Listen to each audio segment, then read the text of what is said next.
Ladies and gentlemen, welcome one and all to the 6th generation of Pokémon. That is correct. Today, on the 8th of January 2013, Nintendo, via a simultaneous worldwide announcement, told everyone that the 6th generation games, Pokémon X and Pokémon Y, would be released for the Nintendo 3DS in a worldwide simultaneous release in October of this year. That is correct, everyone. The new games that have just been announced are going to be released this year, which seems utterly ridiculous when you think how Black and White 2 were just released and seem pretty fresh in our memory. But here we go, Pokemon Company surprising us once again. They obviously have had this game in the works for some time. It's a completely new engine, everything is different, there are new Pokemon, it's going crazy. So I am here with all the news. I've rounded it up as much as I can, and I'm going to give you all the information that I have at my disposal. Also give you some kind of opinion, because I feel that that's a good thing to do. Otherwise I kind of just sit here being a news anchor and not giving my spin on the matters. So without further ado, let us jump into some very interesting information and get underway. Okay, so the first thing that I want to make very clear, I already said it at the start, but these games are not for the DS anymore. The DS is at this point pretty much a dead system. No more first-party titles will be released for it as far as anyone can tell.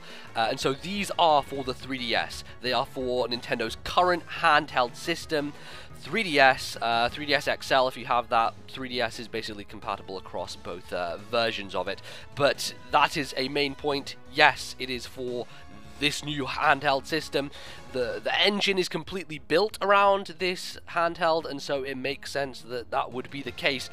So there you have it. Yes, it is on the 3DS. Second thing that I want to make also very clear is that this game, or these two games in fact, will see a simultaneous worldwide release. This is the first time ever in the history of the Pokemon franchise that a mainline game will be released at the same time across the world. Now obviously the main reason for this in the past being a problem and it being coming out 6 months later in Europe or America or whatever, was obviously localization, when you have to translate a giant RPG from Japanese into all these other languages in Europe and also into English for America, and you also have to localize it for that audience. Makes it a very daunting task. So I think they've probably done a pretty spectacular job here and worked on this for quite some time to be able to push it so that they can have a simultaneous worldwide release. It just works out pretty perfectly. It means that people who want to play these games early will not have to be forced to import from Japan. Fantastic thing about that being that, you know, if you did have to import from Japan, you'd have to get a brand new 3DS, because as we all know, the 3DS is region locked, which really sucks. I hate that aspect of it. I really wish it, you know, Nintendo didn't force that, but it's their way of trying to dodge piracy. Not that it really helps in any way, but you know, that's what they do. But thankfully, of course, everything will be a worldwide simultaneous release. So we'll be getting it at the same time as the Japanese, at the same time as the Americans, at the same time as everyone, and we can all have fun together playing this brand new game. So with those two things out of the way, we can jump into the new Pokemon that have been released and announced as such, given names and shown on screen, as it were. Let's go to them right now. There are 5 in total. 3 of them are the starters, 2 of them are the title legends of the game, and we shall take a look at each of them individually, kind of do a little bit of analysis, and let's see and have a look. Okay, so here is the grass starter known as Chespin. You can also see down below his name the different names that he will be called in the different languages, all of which you should be able to read properly apart from the Japanese, unless of course you can speak Japanese and read Japanese. A decent name, Chespin. I think it seems a bit weird, doesn't it? It seems like a kind of posh person's name, like Crispin or Chespin. Oh, yeah, rah, rah, rah, kind of thing going on there. But I guess it makes sense, kind of chestnut, I guess, and something to do with something else. I'm not very good at deciphering Pokemon names, as you can probably tell from this, but looks like some kind of Emolga type Pokemon. I'm not really sure, like, looking at it from this perspective as a first evolutionary stage, what its secondary typing would be. And of course, you know, being a competitive player, we're always interested in the typing of Pokemon and what the starters typings are in general. The last few generations, the starters haven't been too great. You know, there have been a couple of standouts here and there, but certainly 5th gen was very disappointing in terms of the final sort of evolutionary forms of the starter Pokemon. I'm hoping there is some nice typing included with this guy. Just as a random guess, I have no idea. I'd say maybe normal grass.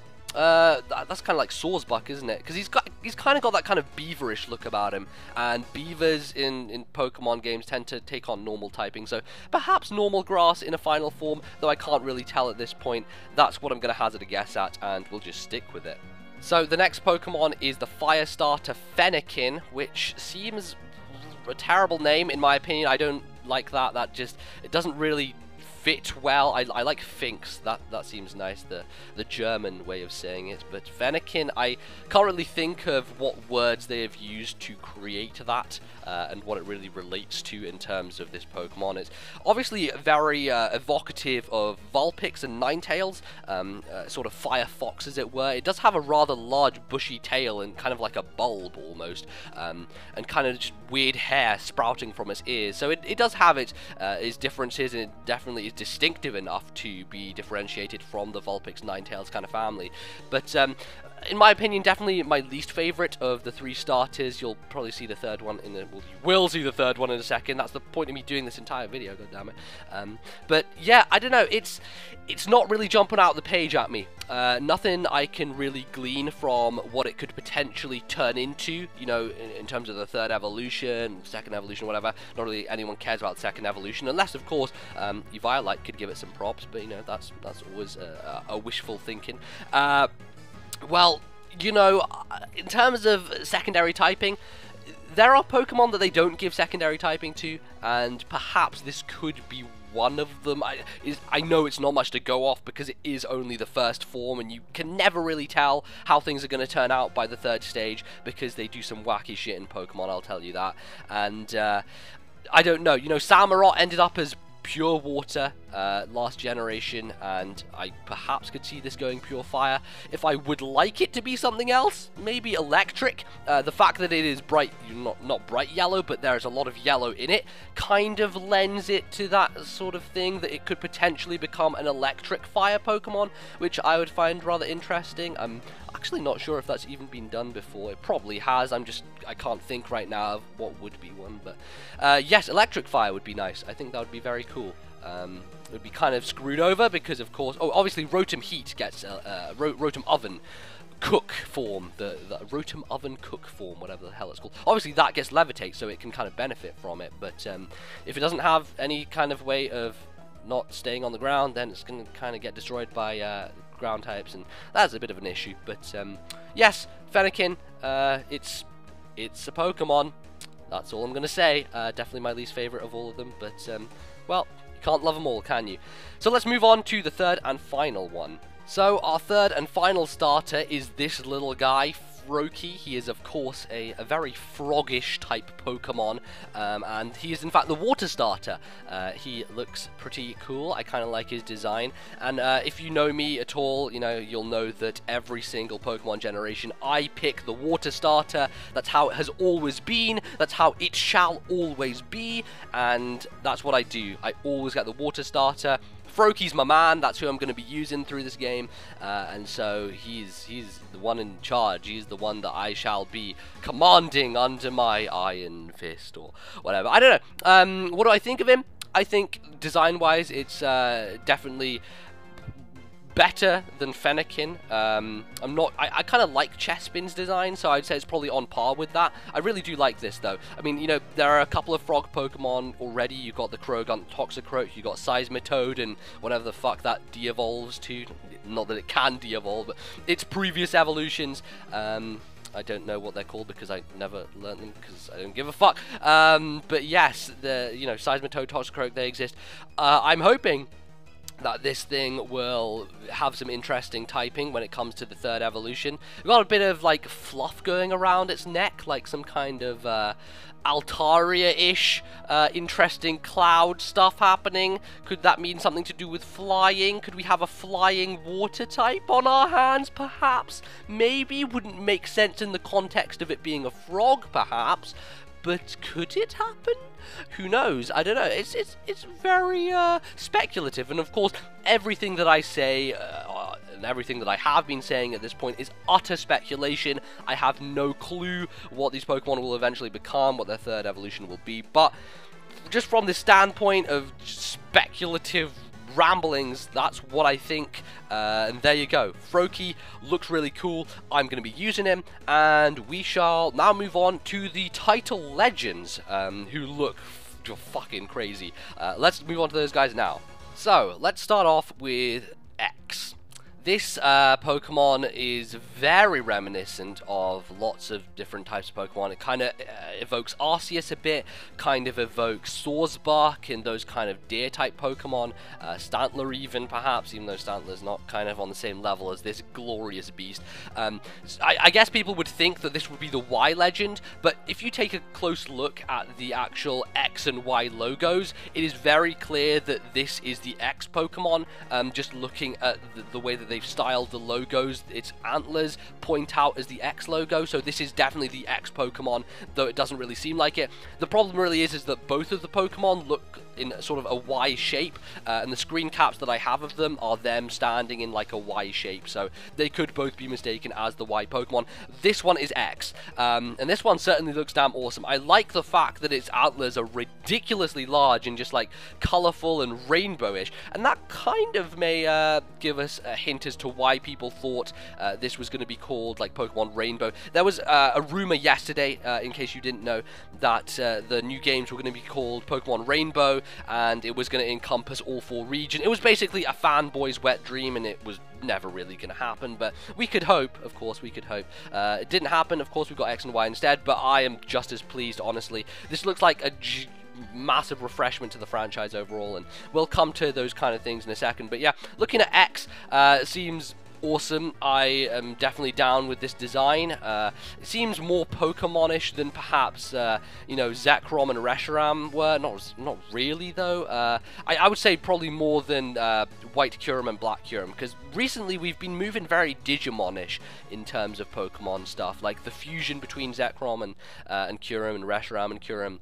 That kind of stuff was moving very Digimon-ish kind of stuff. I feel that this is more grounded in the Pokemon spectrum, much more mystical and more mythical, you know, sort of mythical beast type legend we got going down. So definitely interested in this one, and I will certainly keep an eye out for it because yeah, it looks cool. Let's move on to the Y legend and see how that one stacks up. So here is our Y legend, as you can see very clearly in a Y shape flying in the sky. I didn't actually talk about the typing, what I thought about the previous one. I honestly don't really have any idea. I guess perhaps some kind of grass thing going on, seeing as it's in a forest. The rainbowness of its antlers perhaps indicates a similar sort of thing with Arceus, perhaps, that it could be multiple typings that you could change or something to that effect. I wouldn't be surprised if they pulled that card again, because they kind of did it with Genesect, and you know, they could potentially do it once more. It seems like a decent thing to pull from. This one most certainly will be part flying. There's no doubt about that. It's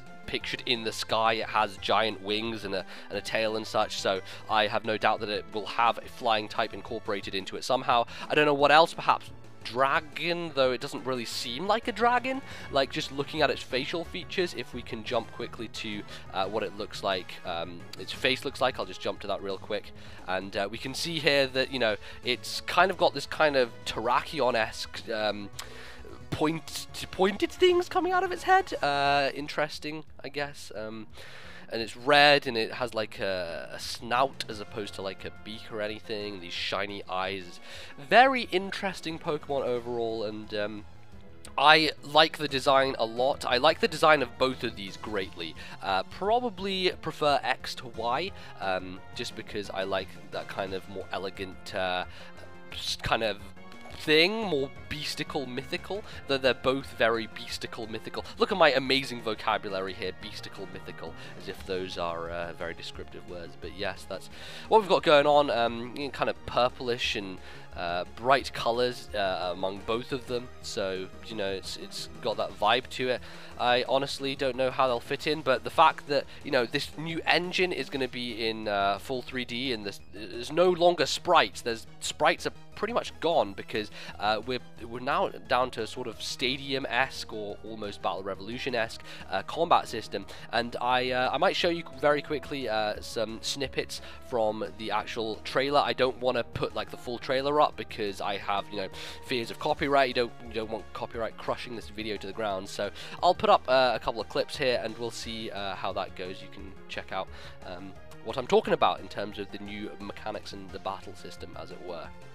Okay, so this is pretty much the start of the trailer. As you can see, 3D world, although it still kind of pulls off an isometric perspective in a way. It's kind of interesting the way they've done it. It's certainly 3D sprites and everything, but I don't know, it's very interesting. And here we have kind of the battle scene, the battle system, as you can see. Pokemon's in 3D across a very similar kind of viewpoint, but of course with full battle animations and very much akin to the sort of stuff that we see in the Stadium and Pokemon Battle Revolution games.